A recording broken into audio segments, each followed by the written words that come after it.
Happy Tuesday morning. Welcome. Every once in a Our while. monthly extra special men's and ladies breakfast here today. We have Aaron Katersky with us, our very own ABC World News correspondent and investigative reporter. A huge thank you, generally, of course, thank you, but for his willingness to join us, but also for the major effort that it took to get him here from New York. So we really, really appreciate his being here and his willingness to join us.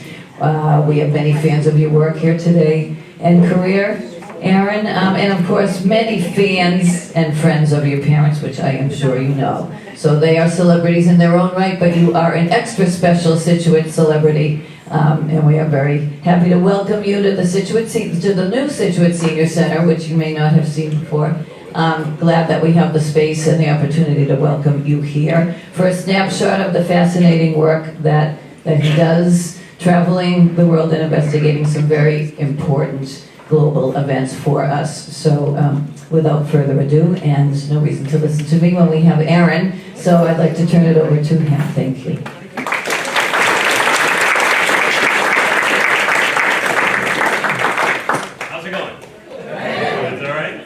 This is so f***ing weird. My parents, my neighbors, the mother of my kindergarten friend. This is your life kind of homecoming. Can you all hear me? Because I heard no one in the room can hear me. Like my father can't. Can't hear you from back. And the other thing. Yes. Anyway, I'm so thrilled that you all decided to come listen to me, which is really weird.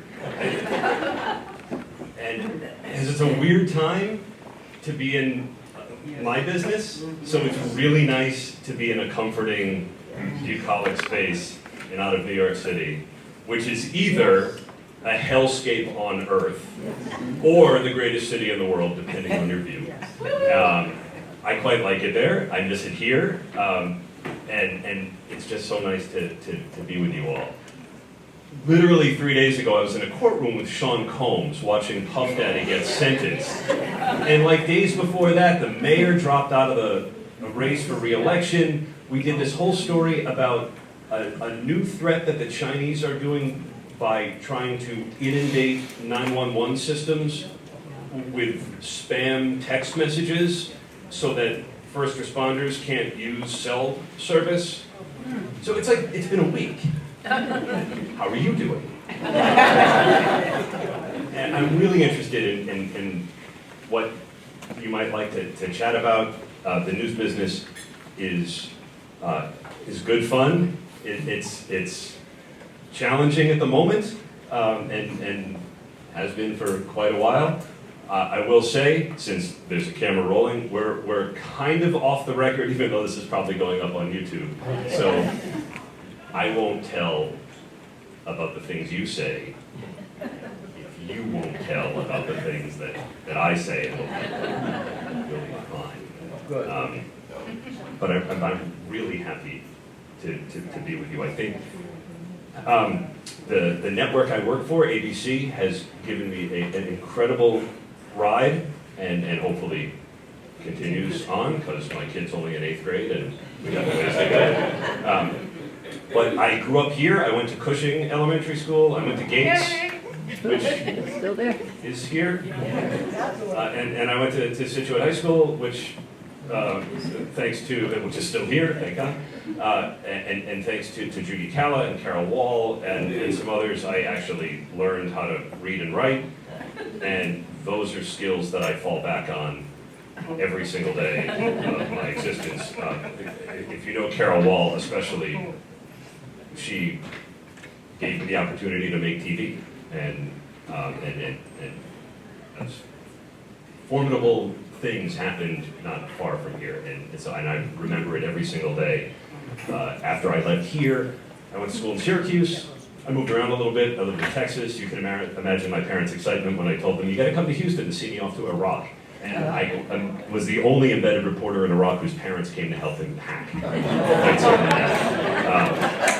And ABC's taken me all around the world, to global conflicts, to dead popes, living popes, and back around into courtrooms with criminals and terrorists and the best humanity has to offer. So it really is nice to look out and see faces here that are not that. I mean, that I know of. Diane, anything you want to get them? So what are you interested in? What can I help with? We're on all the time. GMA and World News are on a lot. So is Nightline. So we have a lot of stories we're working on. Hopefully you're enjoying watching some of them. If you don't, sorry, but we can talk about that if you like. What questions can I answer? How can I help? Hi. Hi. What attracted you to the business that you're in? I realized, well, I played basketball. I rode the bench on basketball for Roger Klum in like freshman and sophomore year of high school, and I quickly realized that wasn't going to be a career option. So I thought maybe broadcasting about it. And Ed Perry at WATD in Marshfield gave me a shot in high school, and my parents drove me on random Sundays to try and do that. And I just dig I loved radio. I fell in love with the medium. I like telling stories. They pay you to do it, which is kind of weird, not much, but enough. And I enjoy interacting with people, meeting people, and having that window into places that other people don't get to go, in rooms where other people don't get to go, and having that kind of view and hopefully communicating it in a decent way back to the audience. I like the challenge. Our pieces are short, I don't know if you've noticed, and so the challenge of writing briefly and hopefully communicating something in that very short. There's that crazy inferno at the judge's house last night. That was my piece last night on World News. They gave me 50 seconds, and then, in my ear, the producer was like, very short tag. That's the little piece of the camera at the end. It's like, okay, it was 4 seconds, mission accomplished. And for that, I had to put a suit on and like get makeup and hair done. It was okay. But, so I love the challenge of taking big, sweeping things and trying to boil them down to their essence. Sometimes it works. Did you start at ABC? No, I started here at WATD. Was my first paying job. They paid me in car wash gift certificates. We had very few cars, and I was stealing Ed Katersky's money for, and then I moved around in Syracuse and in Houston, Texas. I worked at radio stations, and then ABC picked me up from there. I lived in Houston when Enron collapsed and when the space shuttle blew apart and when Andrea Yates drowned her kids in a bathtub. There were 5 of them. That was bad. And then her husband went back to work at NASA like nothing happened, had a little girlfriend on the side. So ABC picked up all these stories, and then they were like, ooh, Iraq. You're young, you have no family, you have nothing to live for, why don't you go? And that kind of worked out. So. What were some of the things, Aaron, that you experienced in Afghanistan that maybe we never really heard about, or any interesting? The only interesting thing is like, where you go to the bathroom and stuff, but that's not that interesting. But I try to lay it all bare in pieces, either on the radio or on TV, because I want you to be there with me. There's no use in me experiencing something that I can't tell you about. Maybe something somebody said, or an aside, or something off the record, or, hey, our next plan is to go to Kabul this way. But for the most part, it's all there. It was all dusty. I slept in this. Oh God, it was freezing.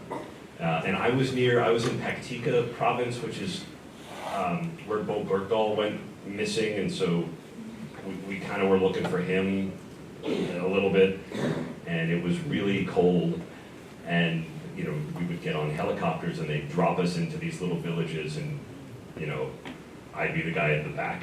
No, you back here. And then we'd all go in and look around little places. And fascinating stuff. But what I did enjoy my time being with the U.S. service members, because most of the goal of the trip was to tell their stories and how they were living. which is a little ethnocentric, but that was the mission. That's what I did. Good fun. How much time is it notified you of a special report you have to prepare for? So the question was, how much time do they give me when there's a special report to prepare? None. It's usually something has happened, either get on a plane and go to it, or stand in front of a camera and talk about it, hopefully credibly and without dangling a participle that my father would then call and say, you dangled a participle. I was on for 3 hours. Why did you? So it's often very short.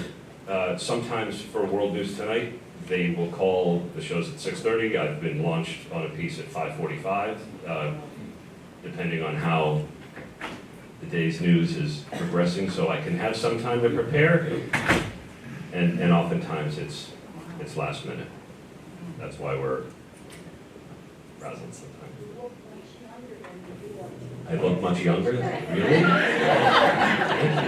I turned 50 at the Sean Combs trial, and his lawyers came for cupcakes at the end, which was nice. And they put big 5-0 balloons on the camera.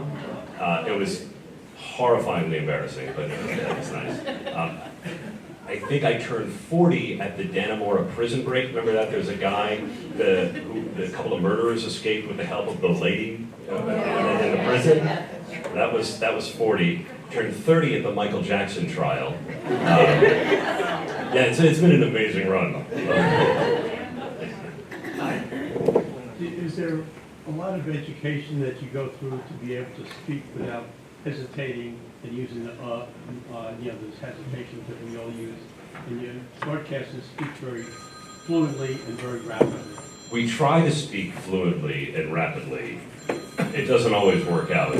Sometimes I find myself at a loss for words or not really sure, but it's an unnatural thing, talking into a little tin can, right? And sometimes it works out, sometimes it doesn't.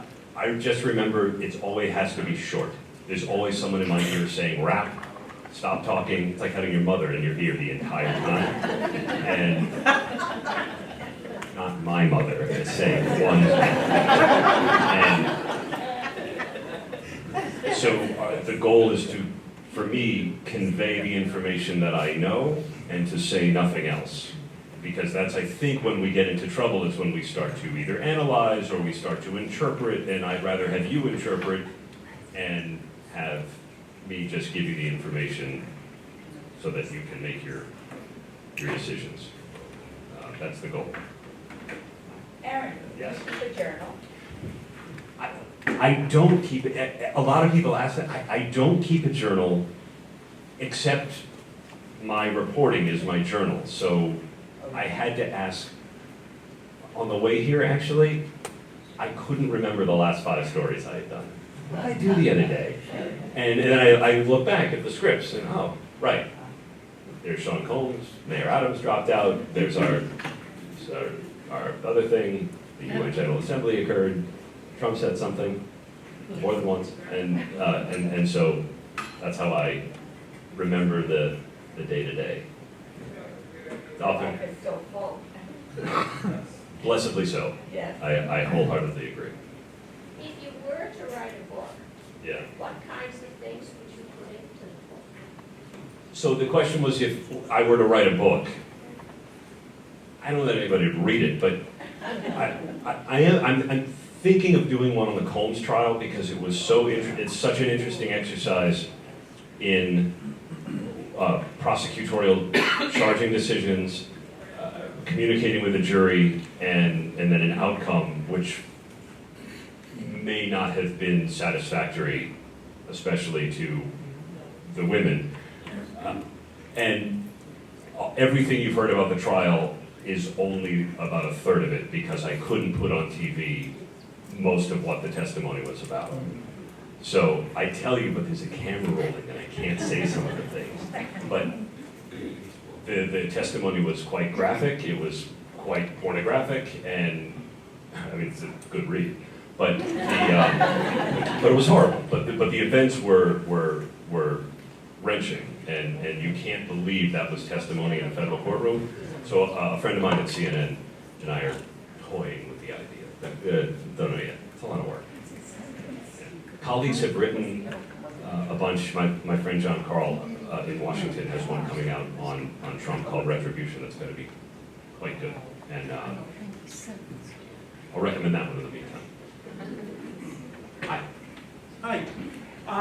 Question, notice that a lot of television reporters are on in the morning, on in the afternoon.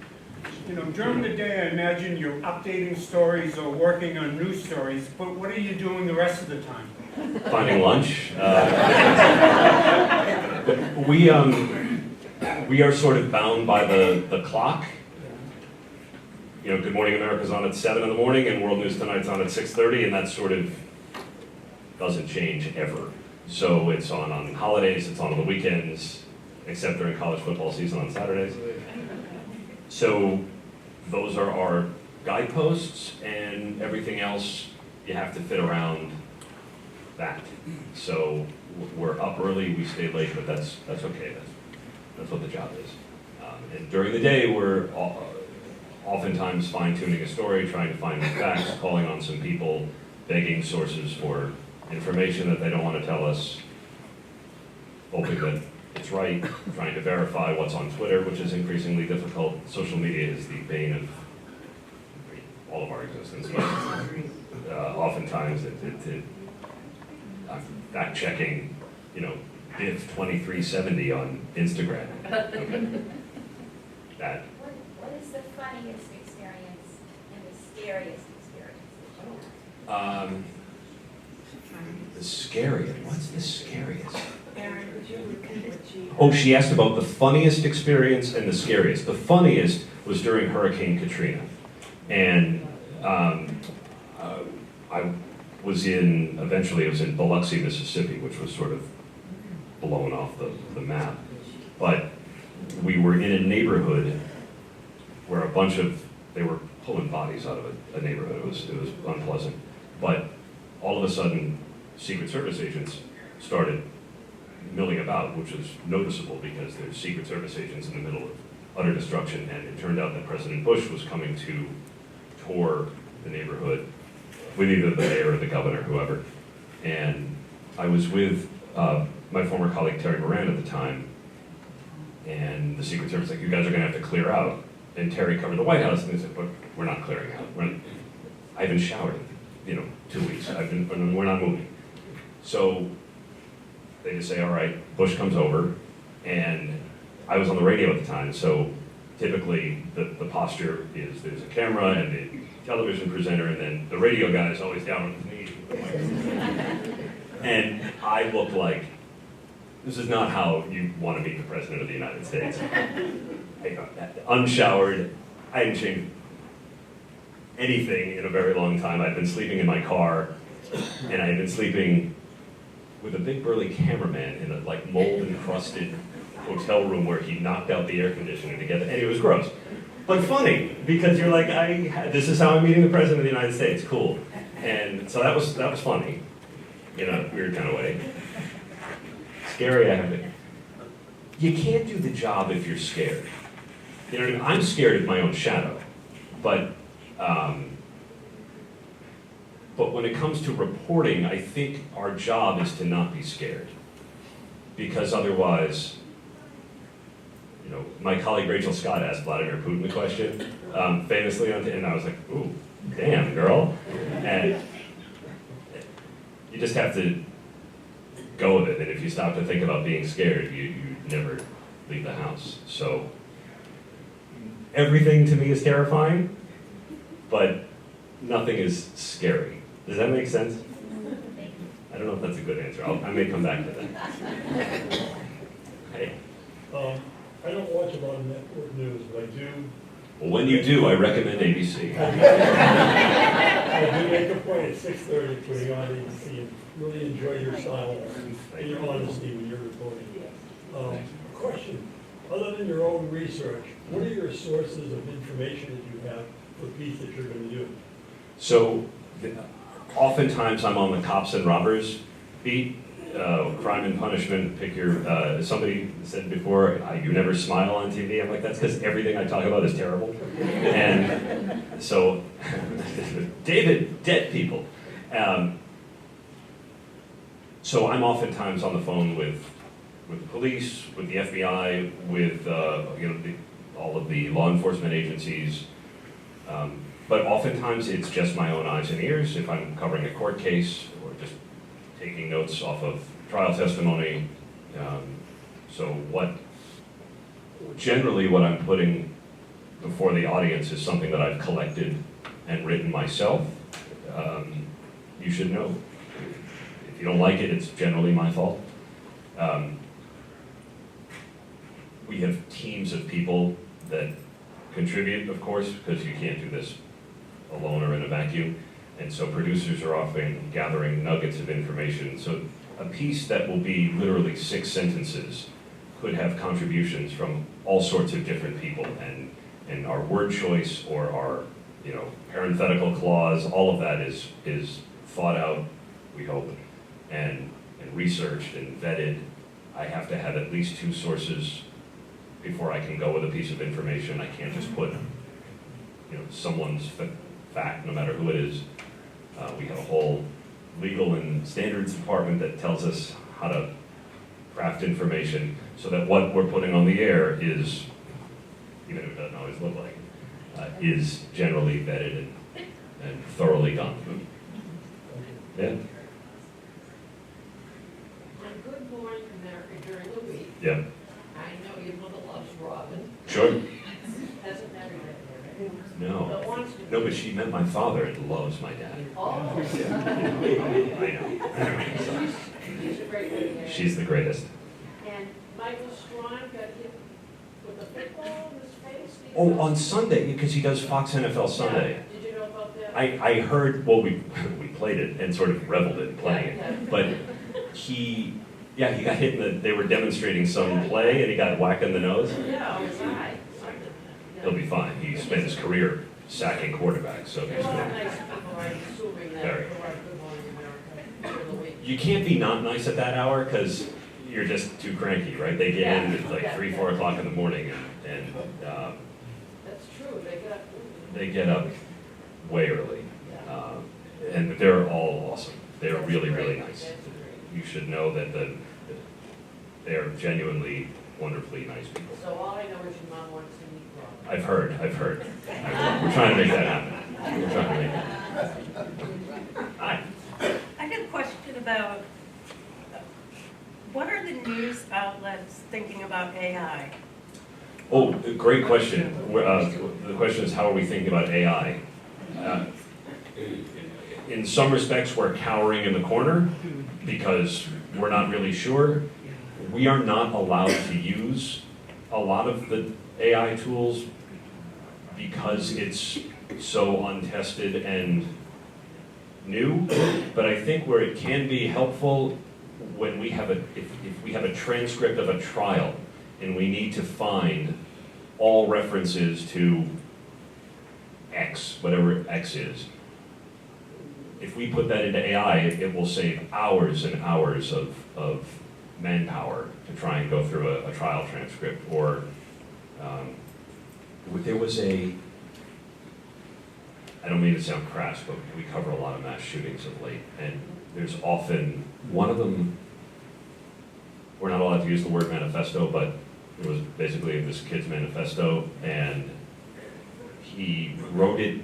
A lot of it was in Cyrillic writing, and some of it was in German, but it didn't really make a lot of sense. But we kind of put it through AI just to see what it was, because we couldn't, and the cops couldn't make a lot of sense out of it. And there it was helpful to at least give us a lead. We couldn't use on the air what it spit out at us, but it at least was a bit of a guide to maybe say, okay, we need to ask a German speaker if this is proper grammar or something like that, so we could figure out what it was that the kid was trying to say. Yeah, so that's been helpful to an extent. But I don't know how it's ultimately gonna be, because we've done stories. I just did a whole piece on Nightline on grandparent scams, is what the FBI calls them, right?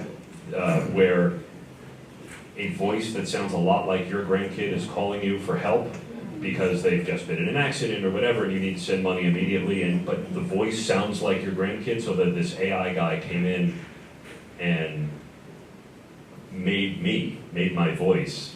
It was bonkers. So we're on the lookout for what AI can do, for better and worse. Work in progress. What else? What else do you want to talk about? Excuse me, I want to pick up on the, how much goes into a relatively short piece that you do. Yeah. And what do you do and what does ABC do to preserve the recognition by the public generally that what you're reporting is deep and largely correct, and the crap that you see on social media or on TikTok is utterly unreliable, even though such a large percentage of people are getting their information from those unreliable sources? How do you maintain that? It is a constant battle and our most important question. And my daughter saw the Charlie Kirk video before I did on TikTok, right? And you're like, what? But she knew all about him, and she, oh yeah, I like to debate him because I think some of his ideas are weird. Okay. So there is an engagement that we know the audience is doing on social media that we're not out to stop, but the only thing we have going for us as a legacy stay-at-home news organization is our commitment to straightforward facts and to thoroughly vetting our information as best we can. That's all we got. So we take it pretty seriously, and that's why our standards for information are so high. I always fight with my wife. She's like, oh yeah, I saw that in the New York Post already. I said, well, when the New York Post wrote it, it was not confirmed, and it was sort of wrong, and it may be true 2 hours from now, but not yet. With no offense to the New York Post. I read it every day, but we sort of stick to that. That's the only thing we can do, is just try to present it straight and have the audience rely on us and on our, how we present the information. But it's generally, we have, in some ways we have a luxury, right? We have streaming platforms and digital platforms that demand constant feeding, but the show at 6:30, in theory, is the product of a full day's worth of work. Even if the piece is short, it's generally been pretty well gone through the grinder. And in the end, the producers read every script to David, and he can make changes, oftentimes quite late, but that's okay. And so it ultimately has to pass his own personal standard before it can get on the air. Can I just follow up on that? Because there's a great deal of information coming from the government that comes out through social media. Yeah. You don't see press releases anymore. You're seeing tweets coming out. Yeah. How do you assess that in terms of truth and reliability? So that's a good question too. We prefer to talk to a human, but in a breaking news situation, if all the police department X is putting out is something on social media, we'll have to take that as a starting point if it's a verified official account. And that's a whole other thing about making sure the accounts we're watching are real and not co-opted. I talk to police agencies a lot at the FBI Academy in Quantico about police press relations, and we're encouraging, if you're not going to say anything, social media is going to say it for you, so you might as well get ahead of it, because the story is going to be out there. So we'll take the social media bits that a verified agency puts out in lieu of talking to a person if we have to, just to make sure we're on the right track. Because we don't want to be, we don't know anything. So we want to be as accurate as possible at the outset. mentioned a wife and kids, so I'm assuming you're a family man. What do you do for enjoyment, and when do you find time for it? I like to cook. My wife doesn't boil water, so that can be enjoyable, but also a necessity. There's Saturday afternoons? yeah, right. Or I like to go clamming, fishing, on Long Island if that's available. I like to run. I have a judge friend. He's a family court judge in the Bronx, and he's my running partner in the city. We go Saturday and Sunday morning usually, and he's got great stories from that's always kind of fun. What's going on in family court in the Bronx? Takes up the whole Central Park loop. Aaron, it's so good to see you. You too. Watching you grow up in the neighborhood. It's so weird, I know. Come back to Scituate. Yeah, And, I mean, you know what it used to be. yeah. What do you think of this facility? It's really This one is, of the top in the country I believe it. It's awesome. from where it came from. But there wasn't a building here. No, it was a little, wherever on the side streets down off the harbor. The original one. The old fire station.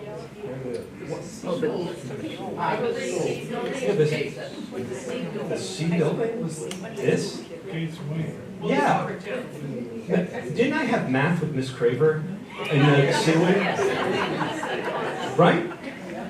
I think I did. And Mr. Hebert, who tried to speak French but couldn't. Did he date Mrs. Regan, the home ec teacher? Was that a real thing? They're married? They got it worked out? But I think yeah, right? Right, it looks just like the Sea Wing.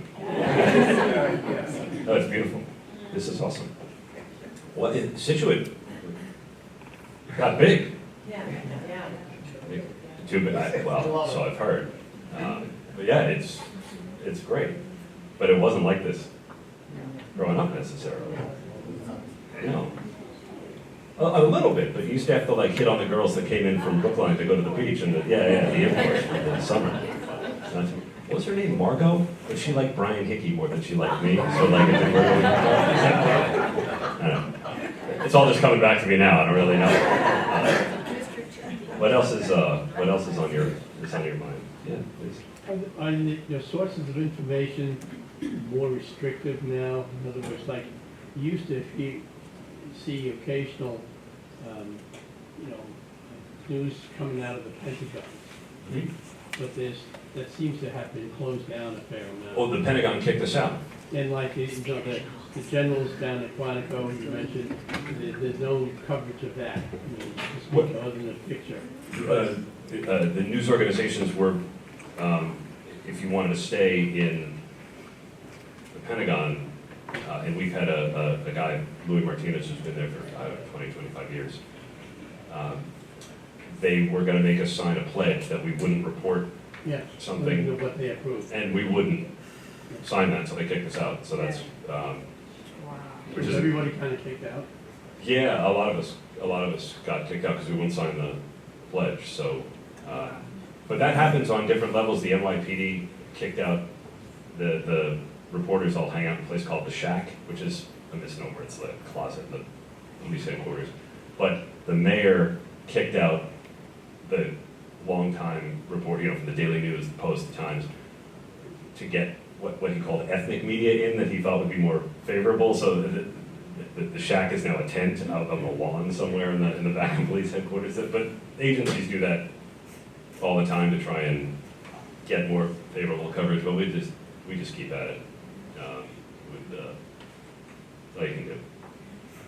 But even if officially people are more restrictive, sometimes people have something on their mind that they might like to share or get off their chest, that they don't enjoy the restrictions, and maybe would like to share that with us, and we're happy to take that information all the time. Not that we want to get caught in any kind of a leak thing, but, we're open for business, if you know a guy. Please. You mentioned, I think, the Washington Post. Do you see newsprint disappearing? because it's so, news is so immediate, you know, it keeps changing, that the newspapers are behind the times with everything they report, except for editorials and things. Yeah, like that. it's a total bummer. What paper just decided to cease a print publication in favor of online? I can't remember. But I still get the hard copy of the Times delivered. I'm like the last one, I know. But I think it's just a reality of how we're going. Although different new media are figuring out how to make a viable business model. So I don't think we're dead yet, but it's a challenging environment. And the companies that we work for are often having to incur some liability because of what we want to do and the independence that we insist on. And it can get a little messy, so there's financial pressures for sure. But you should subscribe to your paper, whatever it is, whether it's online or and keep the journalism going if I could, for a public service. In addition to watching ABC and going to Disney World.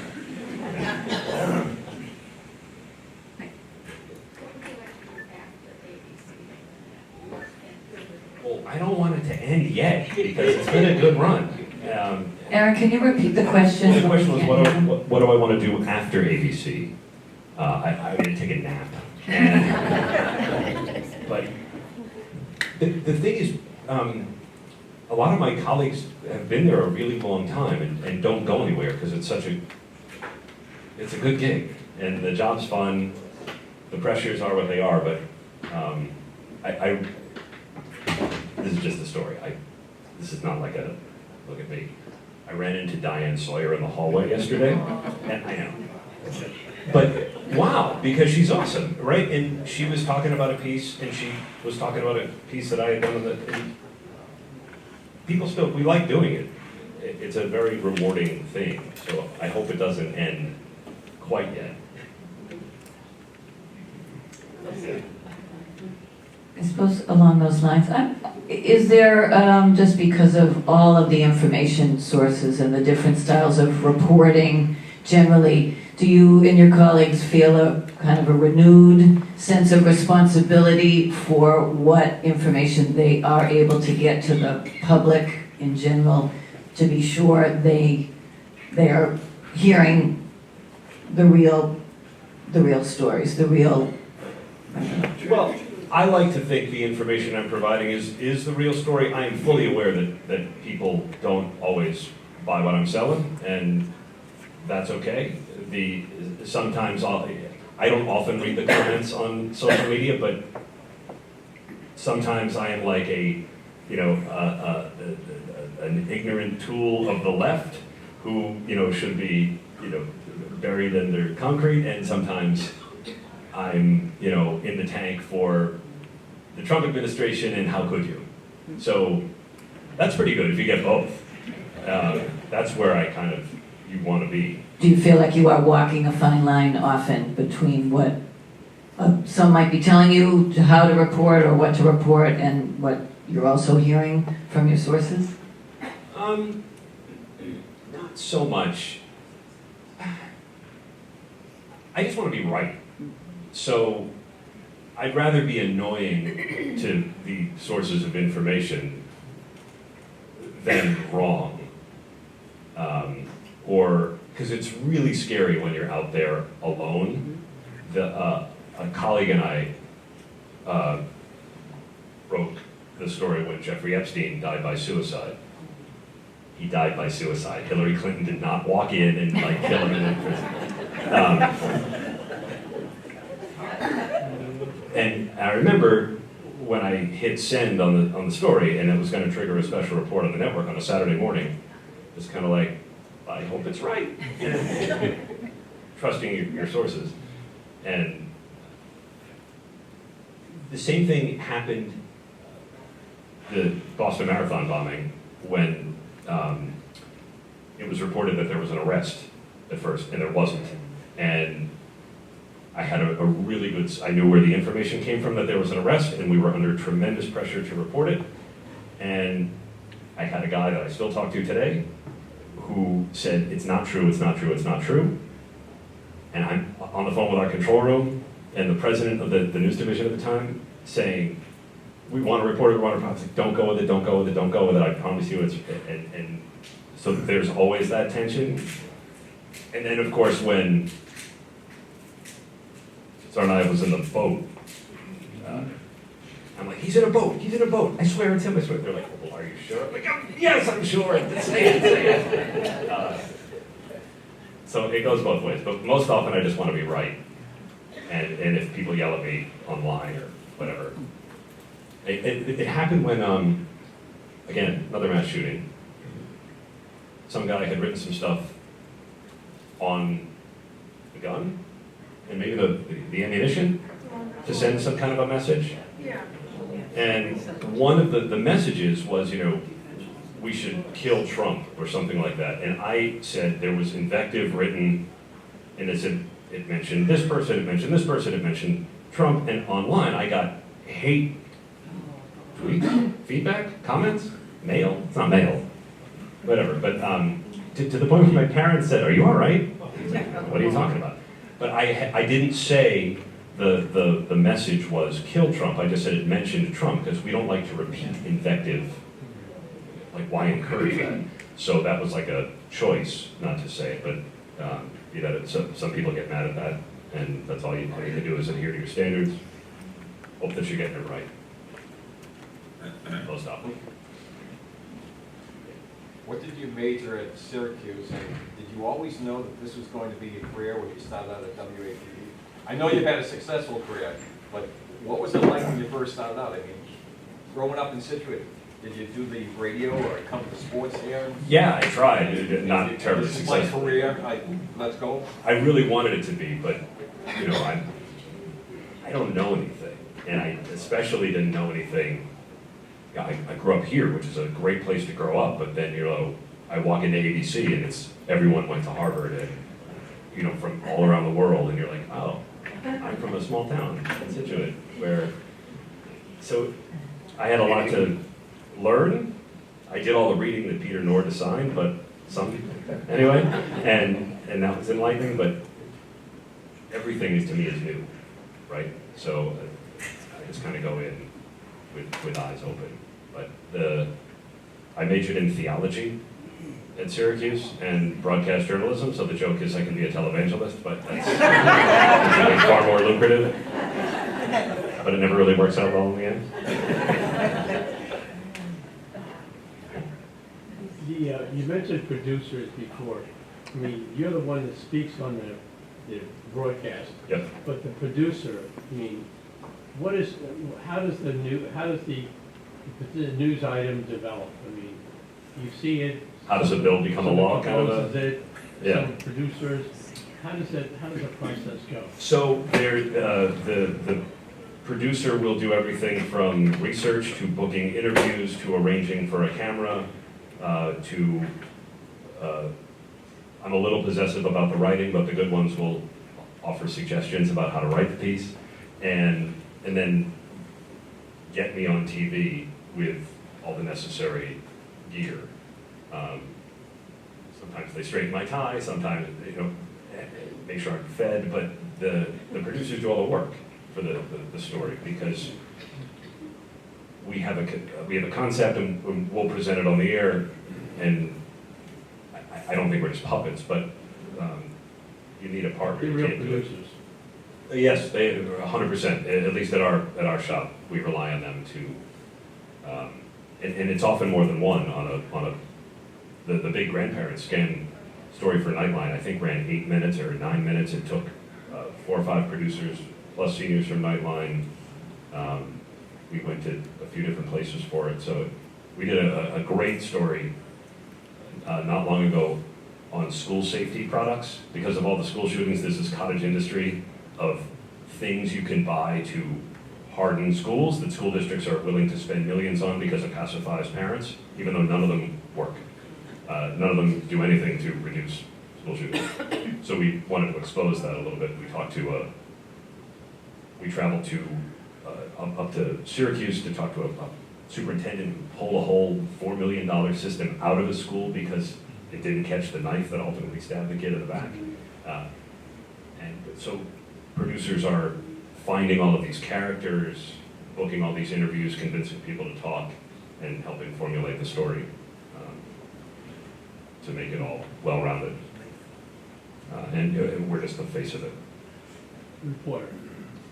Yeah, I mean, hopefully I contribute more than just the pretty face, because otherwise it's going to be a short piece, but, you know.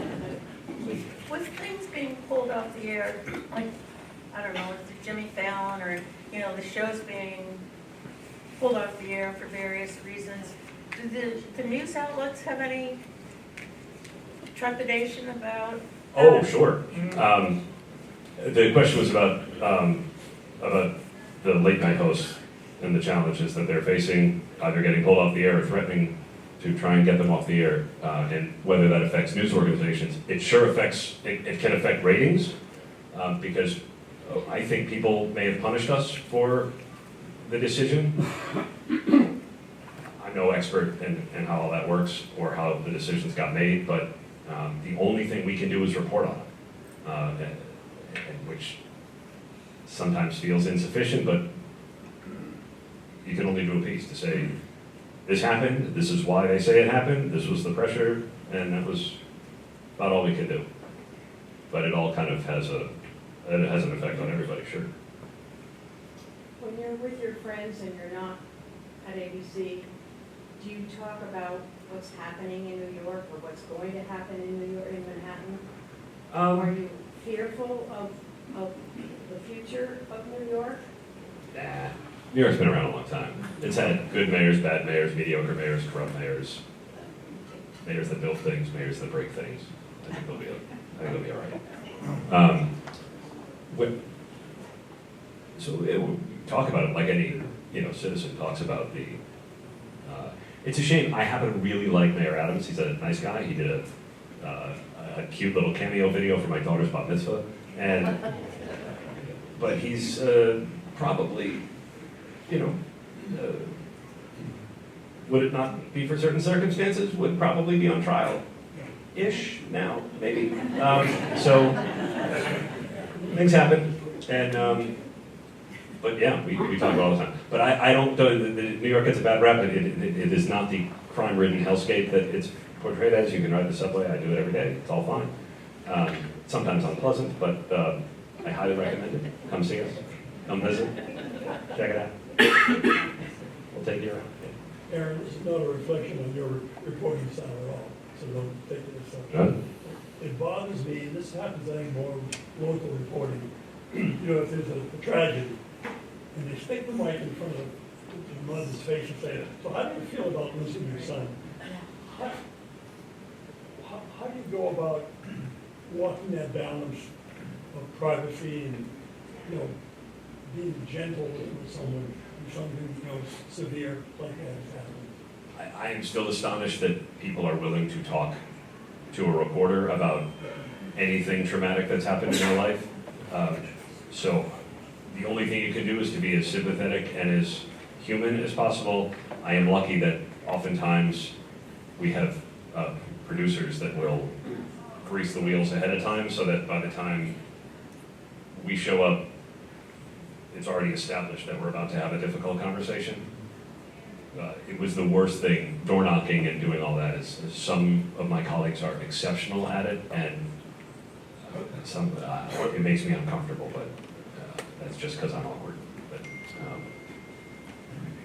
it's unpleasant, but it's often the human element to our stories, I think, is what draws an audience in toward some greater understanding of the consequences of our societal decisions, right? So, and they can see someone grieving because somebody decided to do something over here, and you see a human emotion attached to it. I think that can often be a powerful and necessary element in the story.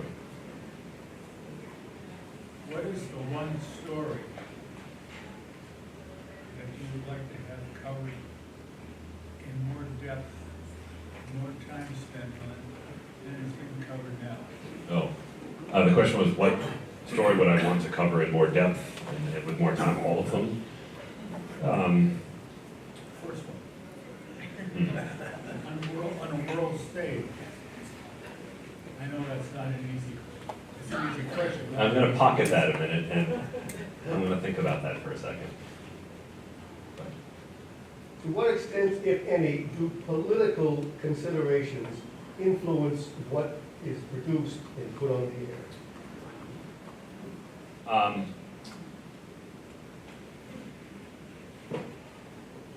I'd like to say none. I don't know if that would be entirely accurate. I will say we are not sitting around a table saying, how can we screw the administration or how could we help the administration? We just want to tell a good story. Now, I know some people don't necessarily believe that, and I accept that that's kind of where we are as a society, but I think if you are looking for some kind of bias or bent in reporting, you will probably find it if you look at, because we're all going to bring our own experiences and biases and bends. What we try to do is just say what's the story, and what's true and what isn't. My colleague Trevor was in Portland, Oregon, where they're trying to send the National Guard, and the description was, there's a fire on every corner and protesters are out of control, and he's literally standing with the protesters and there's 20 people behind him. He's like, this is what it is. So all we can do is show it and say, this is what I'm experiencing right this second, and that's it. So I don't think we're going out of our way to adhere to any political considerations. Now, that said, sometimes we step in it, and sometimes we are not, we're not a foil, right? Because I know oftentimes we're portrayed as either the enemy or as something. But if the sky is blue and someone says it's red, I still think we're okay to say, but it's actually blue. And if that sounds political, I get where people, but to me, that's just like we're telling facts, if that makes sense. That is not like a fully formed thought, but I'm working on it. Yeah. Let me press you on that a little further and use Portland as the example. Yeah. Because there it seems pretty clear, and you would couch, just before you would couch it as, well, this is what I'm experiencing right now. But it's not just your experience right now. There are times when you know that that's the limitation, Sure. because you can't have eyes everywhere. Sure. But in other cases, you can say, no, what the government is saying is simply factually incorrect and completely bonkers. Can you do that on the air? I mean, I can say the first part, not the bonkers part. That I say for the phone call with my dad. Most often about his thinking about something like that. But we can say, I think, if something is not the case, or if we're just not, if it's something we haven't experienced before, or if it's unusual, or if it's, this has never happened before. I think we can say those things if we can back them up. Ideally, we have someone else on camera saying that, so it's not putting us too far out on a limb. But I think we can point out things that are inconsistent or unusual, and that's the news. That's what makes it interesting. I hope. You seem skeptical, but I don't know. Again, work in progress. But because there's no such thing as fake news, right? There's real bullshit, and you know what it is, right? Hillary Clinton, no uterus, 8 kids. It was on the National Enquirer page, like at the checkout counter. Like that's actual nonsense. But kind of we're trying to point out something else, I think. Hillary Clinton doesn't actually have 8 kids. And it's going to be awesome. How else can I help? Yeah. Why on the news show, actually we watched Real News Tonight. Thank you. He spent time promoting upcoming news stories. Yeah. He spent maybe a minute during the course of it. I know. To promote, and then the news story's about 7 seconds. Yeah. That was an opportunity to get more time on your story if they would just stop. Why do they do that? So, it's a great question. We often ask ourselves, why is the T's longer than the P's? I got it. We're just in, I think, a different reality now where we don't have a built-in audience anymore, the way Peter Jennings did, or Tom Brokaw did, or even Dan Rather did, or the anchors before them. Because everyone has so much choice and can go elsewhere, and they can be on their phone, or they could be watching something else at 6:30. And why is the news even on at 6:30? Who's home at 6:30? And so all of the competing forces mean we are fighting for every eyeball because we think our news product is the best one. We want you to watch it. And one of the ways that's shown to be effective is to keep dangling little things that might keep you viewing, because the show is heavily researched, and oftentimes you're unwilling to sit through a whole half hour's broadcast without knowing what's going to be in it. And before we could hold you hostage, you had 3 channels to choose from. That was it. It's just not like that anymore. So that's why the show is done the way it is. But I will tell you, there is no one I have ever met who is more attuned to the audience than David. He is an unbelievable anchor and newsman, and so everything he says is deliberate, and I think done with the audience's ear in mind. And he's very cute, yes. Like the different news programs, they have different amounts of commercial time. Yep. I mean, in Fox News, by DVR, the news break is about 4 or 4.5 minutes. Maybe there's about four or five of them per 1 hour. Yep. I mean, how much time in a half-hour ABC broadcast, let's say? I 22 minutes. David Muir has, because most of his news, then a couple breaks, but, it's like 20 minutes? Yeah, it's 22 minutes. The show's about 22 minutes long.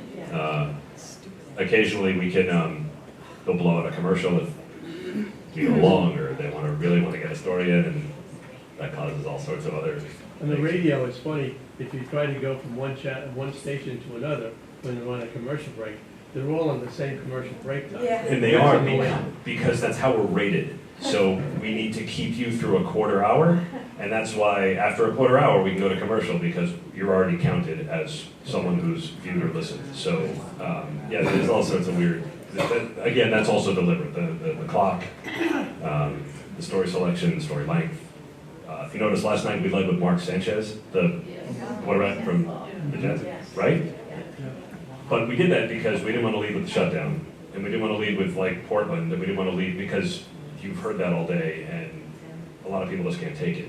So we led with Mark Sanchez, and then we had my story on the South Carolina fire, and then we sort of clumped all the Washington stuff together. And these are choices made with the audience in mind as to what you're willing to watch, what you're willing to tolerate, because you will not sit through a news program that we dictate alone. You're part of it.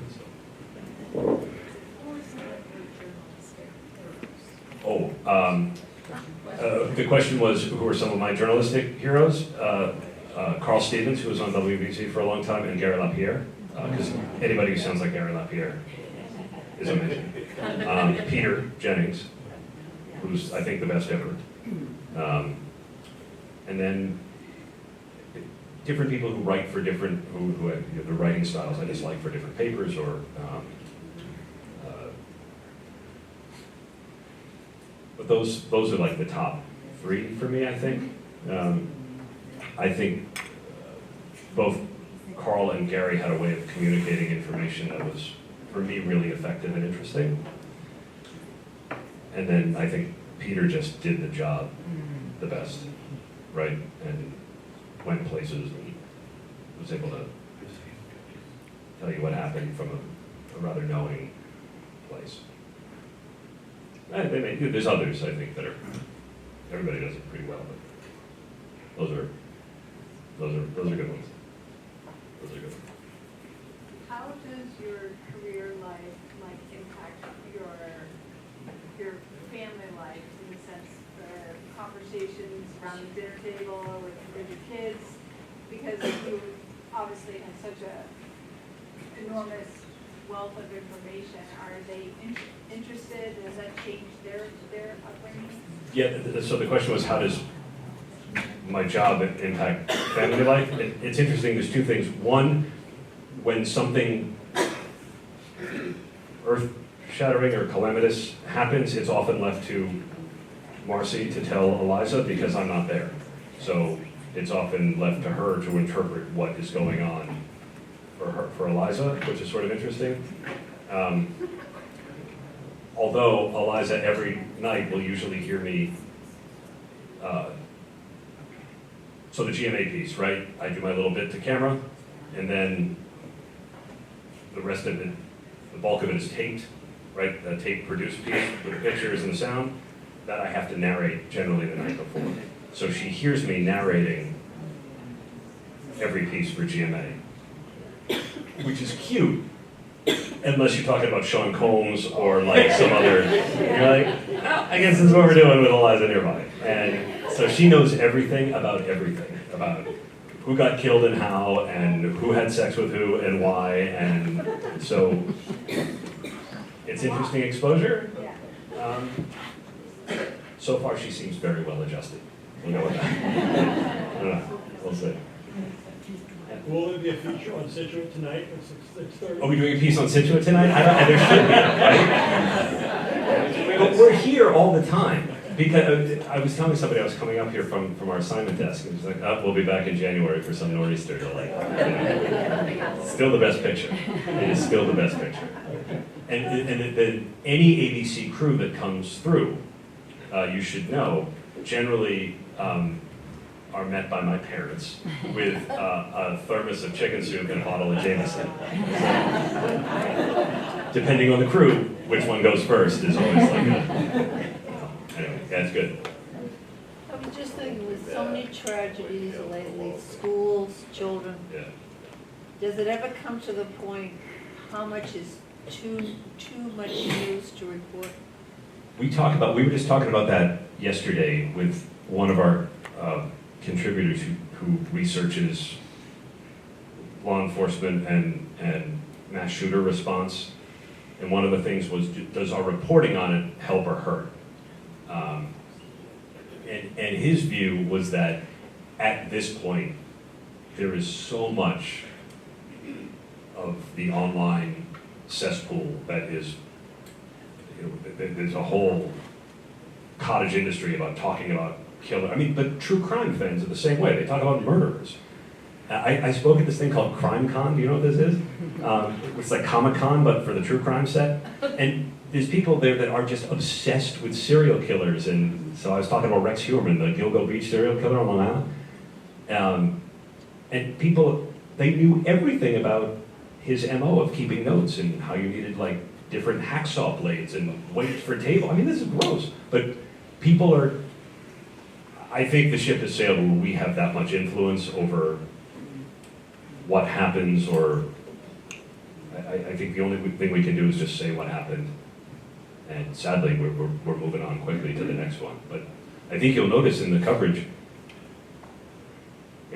Newtown, Connecticut, which was awful, but that was like 2 weeks worth of coverage. Now they get a day or two max. I mean, they just happen too frequently.